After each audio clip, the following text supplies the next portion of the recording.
of schedule. Nobody thought it would be as successful as it's been. It should be. It should be. And we start them off with $1,000, and this was part of the great big beautiful bill. With my most favored nation policy, you could say this is even a bigger thing, if that's possible. On drug prices, we're achieving record discounts on prescription drugs. The prescription drugs were going through the roof for many years, and now we're getting record discounts with price differences of 300, 400, 500, 600%. Nobody's ever heard of a thing like that. And what this is all about is that we had the highest prices anywhere in the world by far. Most expensive drugs, prescription drugs, and others. The highest in the world. The whole world was laughing at us. We paid for the rest of the world. We subsidized the whole world. And I said, we're not going to do that. And I started it in the first administration. I took it up. Obviously, Biden wasn't able to do anything about it because you had to get the consent of the drug companies, and you had to get the consent.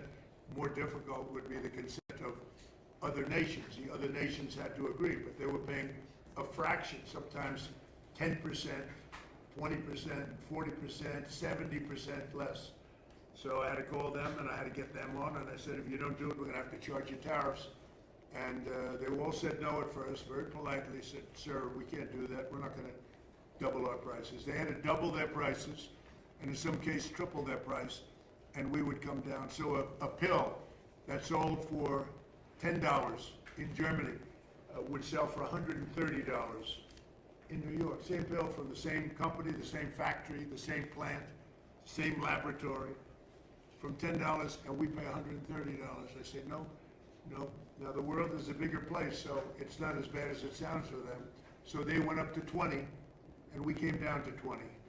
So we now have the lowest drug prices anywhere in the world. We're tied with the lowest, but we're basically its favored nation. So we have the lowest drug prices anywhere in the world from the highest drug prices anywhere in the world. Now, what that does for your health care, I mean, I see these fake polls where the Democrats have wonderful numbers on this stuff, and they are horrible, what they've done. Obamacare is a total disaster. It's a costly wreck. It's unaffordable. We call it the Unaffordable Care Act.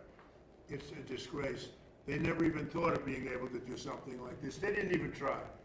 They didn't even try. So I got the drug companies first, and then I got the countries. And the drug companies agreed because they knew the countries wouldn't agree. And when I called Germany, France, when I called the UK, when I called all of these countries, I said, you got to do it. It's unfair. We're paying 10 times more than you're paying for the same drug. You can't do this. And they said, well, we're not going to do that because we're going to have to double our price in order to make you happy. I said, no, maybe you're going to have to triple your price. They said, well, we can't do it. I said, that's all right. If you can't do it, then I can't do something also. And I'm going to charge you very substantial tariffs, which are far more than we're talking about. And they all said, we'd love to do it. We would love to do it. It would be our great honor to do it. So nobody else would do this. This would have never happened. So your drug prices have gone down by numbers not even thinkable. My first term, I had the privilege of having lower drug prices from the beginning of the year till the end for the first time in 28 years, you remember. And I called a news conference to announce it. So the year it ended, and I was turned out 1/8 of a percent. 1/8 of a percent, little tiny this much. It went down that much during 1 year. First time in 28 years it went down. It was always like this, just up, more expensive. And I called a news conference. I was so proud of myself, and I said, ladies and gentlemen, the first time in 28 years drug prices have gone down from January till the end of December. And I want to just congratulate everybody for being a part of this wonderful experiment. And 1/8 of a point. Now we're talking about 400, 500, 600% coming down. We pay the lowest drug prices anywhere in the world from the highest. So, and I'll say it again and again because the press doesn't want to report it. The fake news doesn't want to report it. They don't want to talk about it. What that does for healthcare, Bobby, is unbelievable because medicine's a big part of healthcare. So I wish that people would understand that, and I hope they're going to vote for us in the midterms because you'll see some stuff that will be horrible because they can blow it very fast if they don't know what they're doing. So your drug prices are great. You know, I saw Spain yesterday, and I watched the catastrophe that took place. It looks like an invasion of a country. by hundreds of thousands of people. And that same thing's going to happen to us if the Republicans don't get elected, except worse, much bigger, much easier to get into, despite the fact that we have built thousands of miles of wall, which I said we were going to do, but we didn't have that, forget it. But we have the safest border in the world. If we're not in office, our country will be invaded at levels that make Spain look small time. And when I watched it, I said, boy, I'm going to say it because I knew you were going to be at Camp David. And I said, that's going to be a talking point for the midterms. Because when you look at what happened to Spain, they don't know what to do. And it's happening again today. They're coming in by the tens of thousands. They're just invading the country. And what that is weak law, bad management, but very liberal law. They passed a couple of laws, and people read. You know, people are smart. They read from other countries, and they swam that 3-mile swim or however they got in, but nobody's seen anything like it. That will look good compared to what's going to happen to the United States. The biggest thing, the worst thing that Biden did is allowing 25 million people into our country, because many of those people are criminals. They're murderers. A lot of murder. 11,888. A lot of them are gone now. We got them out. But they allowed people to come into this country that you can't allow to come into a country. We're also making an unprecedented investment in the United States Armed Forces, where we're doing great. And we rebuilt the armed forces. We rebuilt our military in my first term. But we are doing great with our military. They spent a lot of money in our military. They gave away $300 billion worth of ammo and everything else in Biden's term. But we're building it up fast, and we just have a great military. That's all there is to it. But we rebuilt it in my first term, and we're using it in my second term with Venezuela and other places, and Iran now. Iran is doing very poorly. Just in case you read incorrect stories, they're doing very, very poorly. They're having a hard time. They've been very dishonest. They've been very dishonorable to deal with. But that makes no difference. They're doing very, very poorly. We're also making that investment and looking forward to getting, Pete, $1.5 trillion next year. People see now how important it is. We want to keep a safe country. We have to keep a safe country. And the good news is all of that equipment is made in the USA. So we're making it here. It's jobs. And each one of our defense groups are building literally at least 4 new massive plants as we speak, because we want them to move faster. We have the best equipment in the world, but we want them to move faster. We don't want to wait a year or a year and a half. We want to wait a week, maybe. So that's happening, and I think the results are very good. They're building at levels that nobody's ever seen before.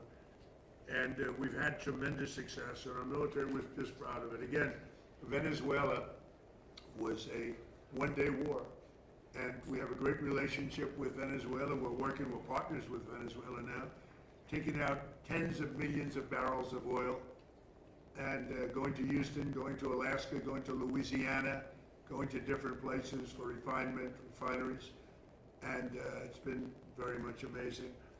The administration has done more in 18 months than most administrations have done in 8 years if you had a 2-termer. We've done more in 18 months than anyone's ever seen before. Nobody's ever seen. This is the golden age of America. And we have a war that's going on. I guess you call it a war. Maybe I call it a military operation, because they have no Navy. It's been obliterated. Their Air Force has been obliterated. They have no planes. Their missiles have been largely, they have some left. They have some, but they have far fewer than they had 4 or 5 months ago. Their manufacturing capacity is almost gone. The drone capacity is almost gone. They're very few, but they have some. If they have one, that's too many as far as I'm concerned. But we've done an amazing job with Venezuela. We've done an amazing job here. We're in there for 5 months. You know, I know what people like to say, because we've done a much bigger job, much more important job than we originally anticipated. So we're in there for 5 months, and if you look at Vietnam, they were in there for 20 years. You look at Afghanistan, they were in there for many years. You look at any one of the wars, Korea, any one of them, they're in there for many years. we're in for 5 months, and we have obliterated their military capacity. Again, they've got some left, but soon they won't have some left. So I just want to thank everybody around this table. You've been very special. I want to thank a lot of the media people, because many of you have been very, very fair and that's one of the reasons you're here, frankly. But you've been very fair. You've covered me this time much more fairly, I think, than the first term. The first term was a great success. We had the greatest economy in history in the first term, and this term is going to blow it away. I think this term is going to actually blow it away. So it's an honor to have you, and I'd like to ask our great Vice President, J.D. Vance, to say a few words, followed by Marco and Pete and Scott and Bobby Kennedy. Okay? Thank you very much, everybody. Please. Well, great. Thanks, Mr. President. First of all, thanks for having us at this historical and beautiful place. And it's an honor to be on the team, an honor to be able to work on fraud, which is what I'm going to talk about today, though I know we have a lot of things going on. This has been an amazing team, from Kelly Loeffler at SBA, to Doug at the VA, to Todd and Bobby Kennedy. This really has required a whole of administration approach to try to tackle fraud. There are a few things that I want to talk about and celebrate. The first is that just since the beginning of the fraud task force that I started under the President's leadership and direction, we have identified $230 billion of fraud that's being perpetrated against the American people, and we have halted already $56 billion of that. It's sometimes hard, once the money has already gone out the door, it's hard to get it back, but stopping it from going out the door is how we save the American people. $56 billion, and of course we're going to keep on working on that. Just today, Mr. President, we will announce 17 new anti-fraud actions that will total about $1/3 of $1 billion, and that's added to the $230 billion that we've already uncovered. And I want to just talk for the benefit of the American people about why do we care so much about this? Because what I always try to remind people is that fraud has two victims. So to give one concrete example, there is a program that is administered by Medicaid, and that program ensures that low-income moms and low-income babies have access to neonatal care. Now, I think most Americans probably share my view that this is one of the great things about the United States of America, that if we see a baby and we see a young mother that requires help, we help our fellow Americans. That's a good thing. It's something that we should be proud of.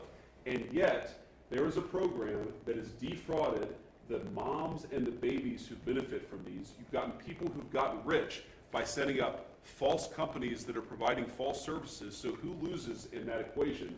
Number one, of course, is the American taxpayer that is $230 billion poorer because of the fraud that this country has let go on. But I actually think most importantly is that we've seen that program run out of money. So we've seen moms and babies unable to access the health care that they need because the fraudsters have gotten rich. That is a disgrace. And until the president ordered us to stop it, no one was doing anything about it. So we've made a lot of progress, Mr. President, in just under a year. But we're going to keep on working at it because we believe the American people deserve to have their money spent as you and the Congress have directed it. There's big numbers you're finding, tremendous numbers. They look like Elliot Ness. Does anybody know who they look like that group of people you have lined up behind you. They're doing a great job. Yes, sir. Billions, think of, not millions, billions of dollars is being covered, billions. And you haven't seen anything yet. We have things happening that people aren't going to believe. The level of corruption and fraud that took place under the Biden administration was unprecedented. And Minnesota, California, Maine, believe it or not. You know, you think of Maine as this wonderful place. Yep. It's the level of corruption is incredible, all over the place. So, great job. Thank you very much. Thanks, sir. Okay. Yes. Oh, my turn. Well, first of all, thank you for bringing us out here. I got the chance to drive for the first time in a year and a half. It's just a golf cart. That's great. And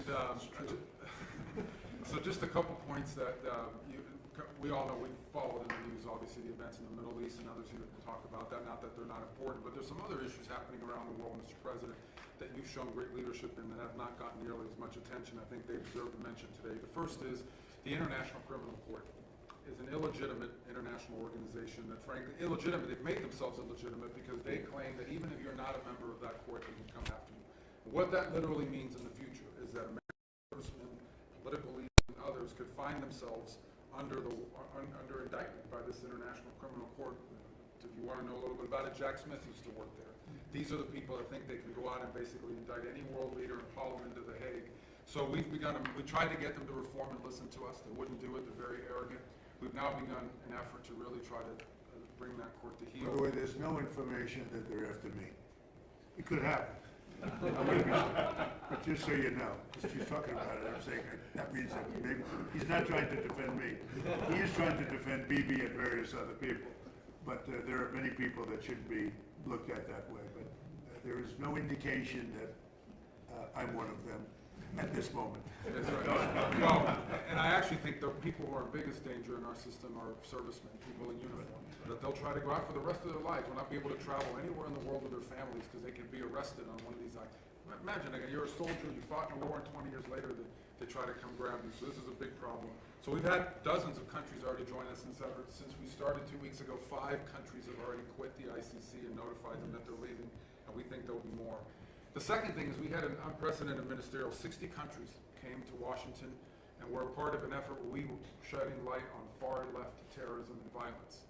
You know, if a bomb goes off somewhere and it's tied to some right-wing group, or what I don't consider neo-Nazis right-wing, I consider them Nazis, right? But you're going to get a lot of attention on that. But if it's a leftist group, an Antifa group, that gets no coverage, or they ignore the ideological spin and the ideological reason behind it. So we got 60 countries came up here, and hopefully creating a strong to go after far left violent terrorism and go after it, call it by name. I think we're building a very strong coalition there.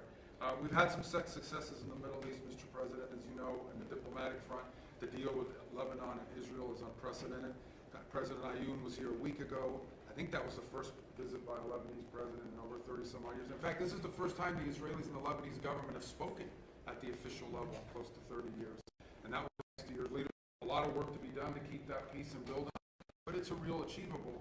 And of course, as you announced last night, Mr. President, this disarmament deal that you brought about with Steve and Jared's work on Hamas is another big step as well. It's something a lot of people thought would never happen. It needs to happen, but the fact that they even agreed to it is a real achievable. Last point is on the Western Hemisphere. For the first time in 15, 20 years, the overwhelming majority of the countries in the Western Hemisphere are now led by pro-American leaders and pro-American governments. It's an extraordinary achievement. All of it happening through virtually every election that's happened in the world, you were elected president, has elected someone who is American. And I think this is an incredible situation. And last but not least, and I have to thank a number of agencies here, particularly the Department of War, after that terrible earthquake in Venezuela. Within 36 hours, the full force of the American government was on the ground providing humanitarian assistance. It was a sight to behold. The USS Ford, I think, was in their port. Our Marines and armed service personnel were helping run their airport and their tower. It is one of the fastest, most dramatic, and most effective humanitarian responses, certainly in recent history, if not ever. And they came at the direction of the president. In fact, within an hour of that earthquake hitting, I remember because I was overseas, the president called and said, make sure we go in there and help these people recover from this. And we did. And thanks to your leadership, Mr. President. It's a great story. Enough needs to be told about it because the credit goes to so many agencies represented here today, but really the Department of War's effort was phenomenal. So thank you. Yes, sir. Thank you very much, Marco. Just before we continue, I want to just congratulate Jay Clayton. He's with us today, as you know. He just had a big victory. He's going to do a fantastic job. He's only done his whole life has been about doing a fantastic job. So congratulations.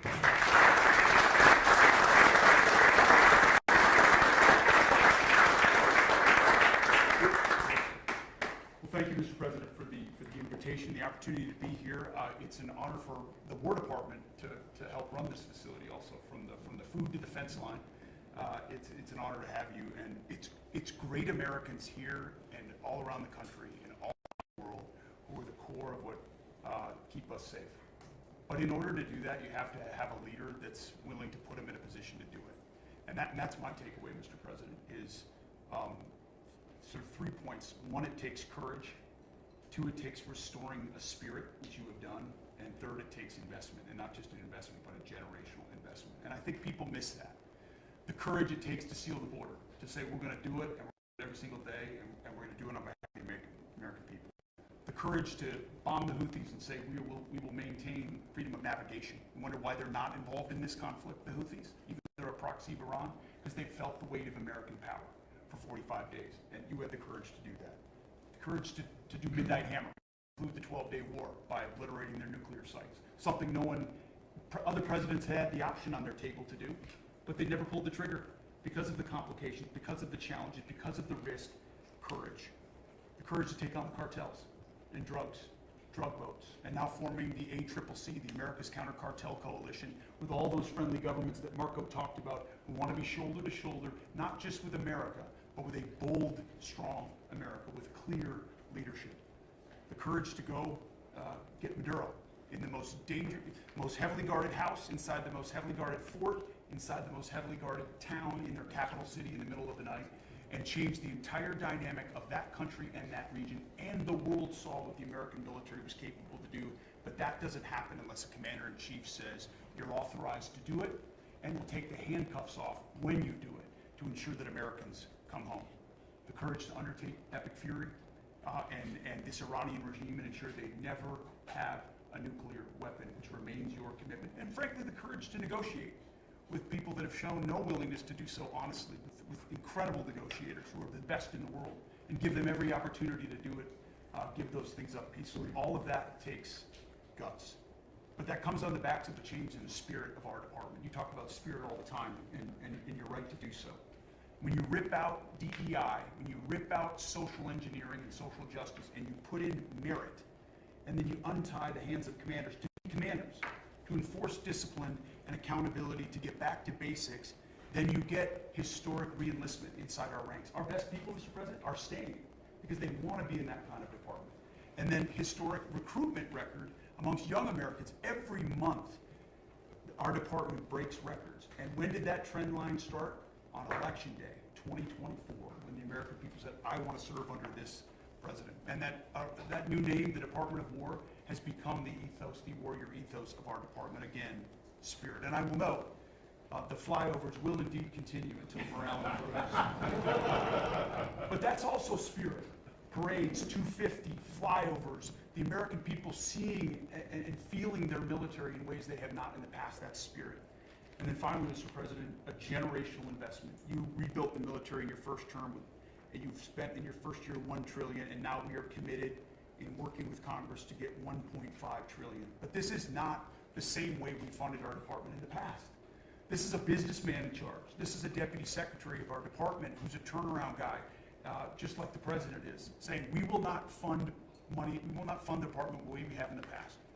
In fact, so far, $75 billion in private investment from defense companies who are now investing in new plants, new equipment, new assembly lines to build the munitions of the future faster than ever possible. That's saving taxpayer dollars because the companies themselves are investing. That would never, the arsenal of freedom would never happen without you. So just like we use a lot of the things Ronald Reagan's buildup was a part of, in this administration and in future administrations, they will look back at Donald Trump and the buildup that he has done, and that will be, the deterrence of the future will be established because of your investment. So thank you, Mr. President, for your leadership. Scott, please. I'm honored to be here in this historic place as we celebrate our nation's 250th anniversary. And I think if we look back, our founders was President Washington, Thomas Jefferson, Senator Hamilton could not have imagined the economy that we would have created. It is the envy of the world, and as you said, we have record investment coming in. We've never seen anything like it, and we're pulling away from the rest of the world because of your leadership, the policies that you did from day one in terms of digital assets, in terms of technology, and bringing back American manufacturing. You've done it again. You had the incredible economy during your first term, and we are seeing that carry over here, and it is in stark contrast to the Biden economy, which was government jobs, government spending, and high inflation, the worst inflation in 50 years. And with the working families tax cut, which I will add, every Democrat voted against. Every Democrat voted against. It is the perfect barbell for this economy. On one side, you have full expensing for factories, for equipment, for farm structures. On the other side, your four signature policies, promises made, promises kept, No tax on tips, no tax on overtime, no tax on Social Security, deductibility of auto loans if you buy an American-made car, and the Americans are starting to feel it. Core inflation is low, consumer confidence is strong. We have the highest consumer confidence, came up today, in 5 months, and Main Street is back. Small banks are lending, thanks to your policy. Small banks, community banks are lending again, and the Americans are starting to feel it. As you said, these Trump accounts are the most successful program launch in government history. We've had 7 million families sign up for them. We're going to get to open enrollment, and we will have 70 million families who have signed up for this. 38% of American families, households, have no exposure to our great equity market. And thanks to you, we're going to have an ownership society. An ownership society. You were one of the first presidents to create assets for the American people, not more debt. We had the biggest tax refund season ever. Trade deals, tax cuts, energy dominance, and deregulatory efforts. America is ushering in the greatest reshoring wave in our history. In June, our manufacturing sector expanded for the 6th straight month. We've got construction jobs, and those are going to lead into manufacturing jobs. We've got Main Street prosperity. Real wages are up $1,000. And sir, what you've done again too is the bottom 25% of wage earners, just like in your first term, are outperforming the top 25%. This is a working families administration. In the past year, that group had wage increases of 5.5%. They have 3 times what the top end has done. So you've done it again, and these are private sector jobs we are creating. As you often say in these meetings, we could have created 1 million, 2 million government jobs, but we didn't. The private sector is creating. We've got incentives, we've got money coming in, and we are rebuilding. So, and then our energy dominance, thanks to you and these policies, you can come to the U.S., you can have regulatory certainty, tax certainty, and energy certainty. So it is the best place in the world to build your factory.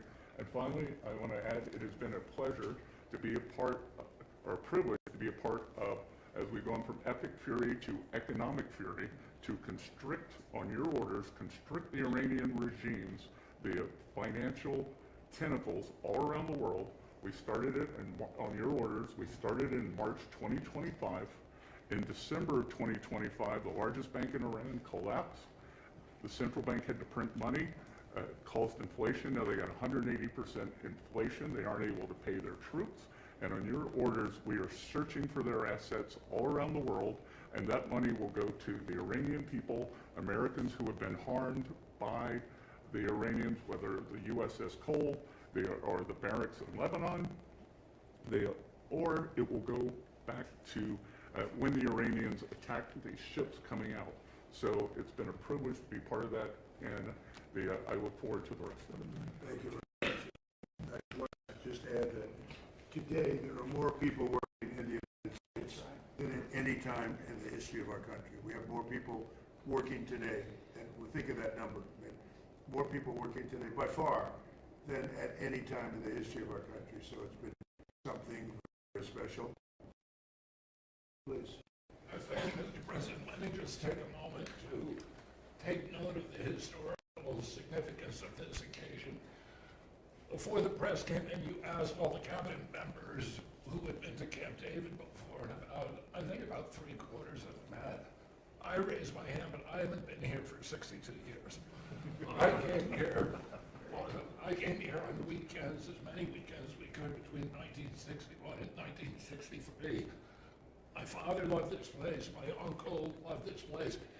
He was, nobody knows about this because it's not in the history books, but he was resentful at Dwight Eisenhower for renaming it Camp David. And he had, if he had made it to his second term, he was going to rename it Shangri-La, which was the original name that Roosevelt had named it. But my uncle prided himself on being the most open, transparent administration in history. He was the first president to have televised press conferences. During his 1,000 days in office, he had about 30 press conferences. You, Mr. President, have press conferences every day. Nobody's done anything like that. And here you've opened the inner sanctum of the presidency for the first time in history, and I think that's a beautiful thing. Because you also face, although you gave these guys a lot of compliments, the most hostile press corps that any president in United States history uniformly. So, anyway, I'm going to talk just briefly about a subject you alluded to, which is the MFN, and just so everybody has the background, you were here to every president promised to fix that disparity between what we pay and what the other developed countries pay. When you came into office, the list price for Ozempic was $1,350 for Americans. You could get it at any pharmacy in London, Hamburg, Frankfurt for $88. And this, every president, President Bush, President Biden, President Clinton, President Obama, have all promised to fix this. None of them did anything. You fixed it. But today,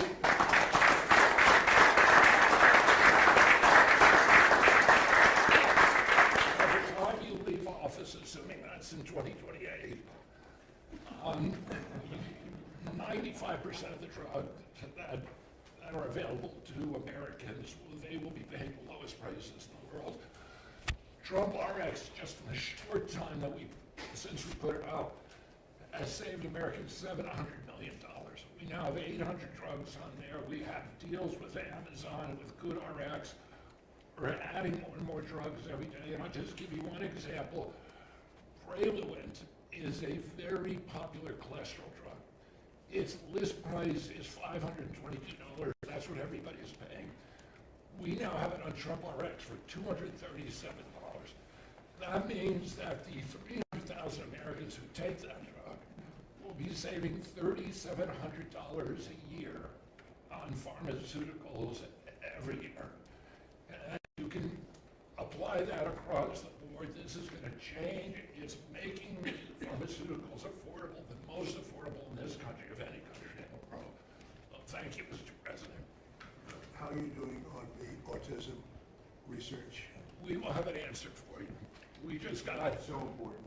Okay, we'll be talking about that. We'll be having something of interest. Such an important thing. There's a picture of your uncle right there on the wall. I know he's looking handsome guy, and that's quite a picture. Did you see it? It's Yeah. right there. So maybe that gave me the idea to start out that way, but it's quite a picture. Any questions? Mr. President, We've seen these strikes between Iran and the United States for the past 10 days. How do you reviving the ceasefire and getting diplomacy back on track? Well, I think we just want to win. You know, we just want to win. We're doing very well. We're trying to be nice as you can be in, a situation like that. But, they're being decimated. They have no Navy, they have no Air Force, they have no anti-aircraft. Doesn't mean they don't have any capability. They have some, but very little. We just want to win. We don't want to have them. It's very simple. They cannot have a nuclear weapon. Iran will not have a nuclear weapon, and they can't have a nuclear weapon. If they did, the Middle East would have been wiped out by now.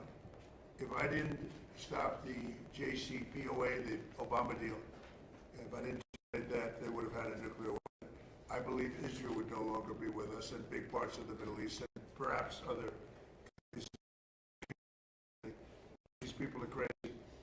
So they cannot have a nuclear weapon, and they won't. Mr. President, Over the next 4 weeks, 8 weeks, We'll be hitting them very hard. And, at some point, they're going to say, we just can't take it anymore. Mr. President, on the disarmament deal that you announced, do you have assurances from Israel that they are on board with this deal? And what comes first? Does Israel pull back and then Hamas disarms, or does Hamas need to disarm and then Israel leaves So Gaza? we do have an understanding with Israel. Israel's very happy about it. Israel helped us. And they've been very good. They've been very good about it. Most people said that would be a deal that would be undoable. Now, will it go through its ups and downs? It's a very complex situation over there. The people are very complex and difficult. Many cases wonderful, many cases not so wonderful. But that will be it's a great breakthrough. Nobody's ever thought that would be possible, to disarm Hamas. That shows you how much success we're having with Iran. Because if you go 4 months ago, 5 months ago, a deal like that would have been impossible. So it's a big step for the Middle East, and people are really impressed by it, and they're surprised by it. And what comes first, Mr. President? What comes first? Did Mr. Infantino speak to you about a proposal to sell a stake in the World Cup, and is that something you support, having just About happened? who? Did FIFA or Mr. Infantino speak to you about their proposal to sell a stake in the No, I World never Cup? spoke to him. Mr. President, you said this morning on Truth Social that victims of government abuse should be paid back. Even if it's not the anti-weaponization fund, would you still want the acting attorney general Well, to I'm find a talking new way about to do the that? Weaponization against large numbers of people in our country by the Biden administration and by Obama, but by the Biden administration in particular in this case. But large numbers of people, their lives have been ruined, they've been destroyed, families have been, decimated.